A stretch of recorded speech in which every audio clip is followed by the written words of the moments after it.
कलमा सीखने को है, ये कामलियत का कलमा है। और इसके लिए बाइबल मुकद्दस में से मैं साथ निकालिए 19 बाब और उसकी 30 आयत। यूहन्ना की इंजील उसका 19वां बाब और उसकी 30वीं आयत में लिखा है, बस जब यीशु ने वो सिरका पिया तो कहा कि तमाम हुआ। आमीन। क्या कहा जी? तमाम हुआ। ये जो कलमा है ये कामलियत का कलमा, कामिल होने का कलमा है। कलाम के अंदर लिखा है कि वो कामिल खुदा भी था और कामिल इंसान भी था। और यहाँ पर उसने अपना कामिल इंसान होना जो है वो मुकम्मल किया। और उसके जुबानी मुबारक से जो कलमा निकला वो था तमाम हुआ। इसका मतलब है कि जिस काम के लिए वो जमीन पर उतारा गया था, जिस काम की जिम्मेदारी उसके कंधों पर रखी गई थी, वो काम उसने क्या किया? पूरा किया। अब जो काम है वो क्या है? किस काम के लिए मसीह को जमीन पर भेजा गया? इंसान की और खुदा की जो इंसान और खुदा के दरमियान में जो दीवार खड़ी हो गई थी वो गुनाहगारी की दीवार। जब आदम और हवा ने गुनाह किया तो खुदा की हजूरी से वो दूर हो गए, बाहर निकल गए और उनके दरमियान में एक दीवार खड़ी हो गई जो गुनाहगारी की दीवार थी और वो बढ़ती जा रही थी। बहुत से नबी आए, बहुत से पैगंबर आए, आकर उन्होंने लोगों को खुदा के कलाम के बारे में बताया, खुदा के कलाम के बारे में समझाया, लेकिन कोई फर्क नहीं पड़ रहा था। आखिरकार खुदा को ये जरूरत महसूस हुई कि अब क्या होना चाहिए? अपने बेटे को भेजना चाहिए। वो इसकी बात सुनेंगे, वो इसकी बात मानेंगे और मसीह को हमारे लिए दुनिया में भेजा गया। और यहाँ पर जब उसने कहा कि तमाम हुआ, इसका मतलब है कि उसने तमाम कर दिया। उसने जो दीवार थी उसको गिरा दिया, क्योंकि कलाम के अंदर लिखा है कि जब उसने जान दी तो हैकल का पर्दा बीच में से फट गया और जो इंसान और खुदा के दरमियान में गुनाहगारी की दीवार थी वो गिर गई थी। और उसने अपने आप को यहाँ पर फुली तौर पर कामिल इंसान होने के लिए जाहिर किया। जब वो पकड़ा गया तो वो क्या करते थे? वो उसके मुंह पर तमाचे मारते और कहते कि नबूवत कर बता कि किसने मारा।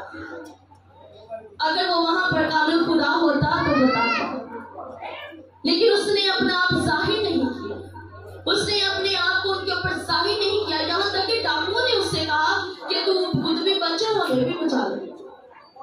बहुत से लोग उसको जब गुजरते हुए देखते, सलीब पर लटके हुए, तो कहते इसने तो बहुतों को बचाया है, अपने ताई क्यों नहीं बचा सकता? इसने तो बहुतों को जिंदगी दी है, अपने आप को क्यों नहीं बचा सकता? ये चाहे तो सलीब से उतरकर नीचे आ जाए। हाँ, अगर वो चाहता तो सलीब से उतरकर नीचे आ सकता था। अगर वो चाहता तो वो अपने आप को बचा सकता था, क्योंकि जब वो हाथ बढ़ाता था तो कोई शिफा पाते थे, जब वो जुबाने मुबारक से कहता था तो बीमारियां चली जाती थी, जब वो मुर्दे के पास जाता था तो मुर्दा उठकर बैठ जाता था। लेकिन यहाँ पर वो क्या था?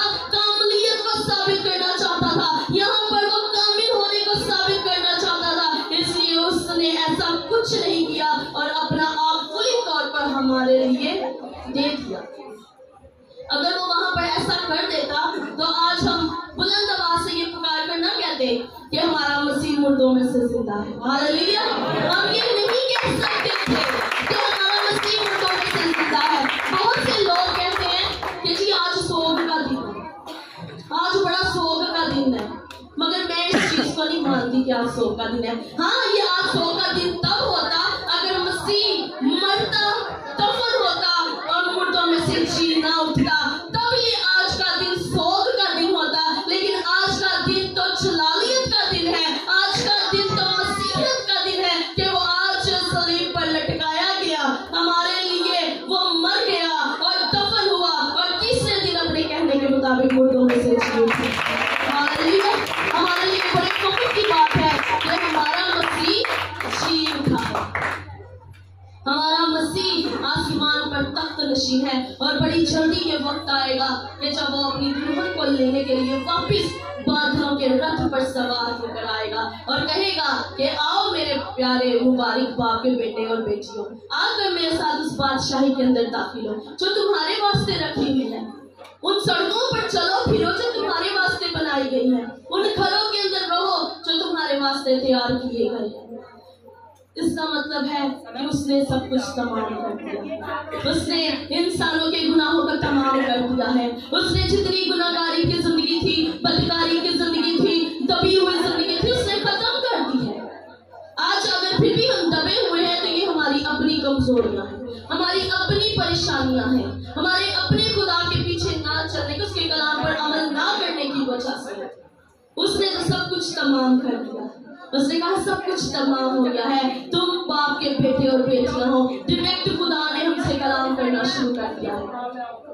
हालेलुया। उससे पहले खुदा सिर्फ काहिनों से कलाम किया करता था, हमें लोगों के जरिए लोगों तक कलाम पहुंचाता था, लेकिन अब खुदा का रूह हर इंसान के अंदर बसता है। हालेलुया। सो जरूरत ये है कि अपने आप को फुली तौर पर कामिल करें खुदा के लिए, खुदा के लिए अपने आप को कामिलियत का साबित करें, ताकि हमारा खुदा हम में से नजर आए, हमारा खुदा हम में से होकर दूसरों को नजर आए, लोग कहें कि ये खुदा के बेटे और बेटियां हैं। Hallelujah, hallelujah. सो खुदा आपको इस कलमे के वसीला से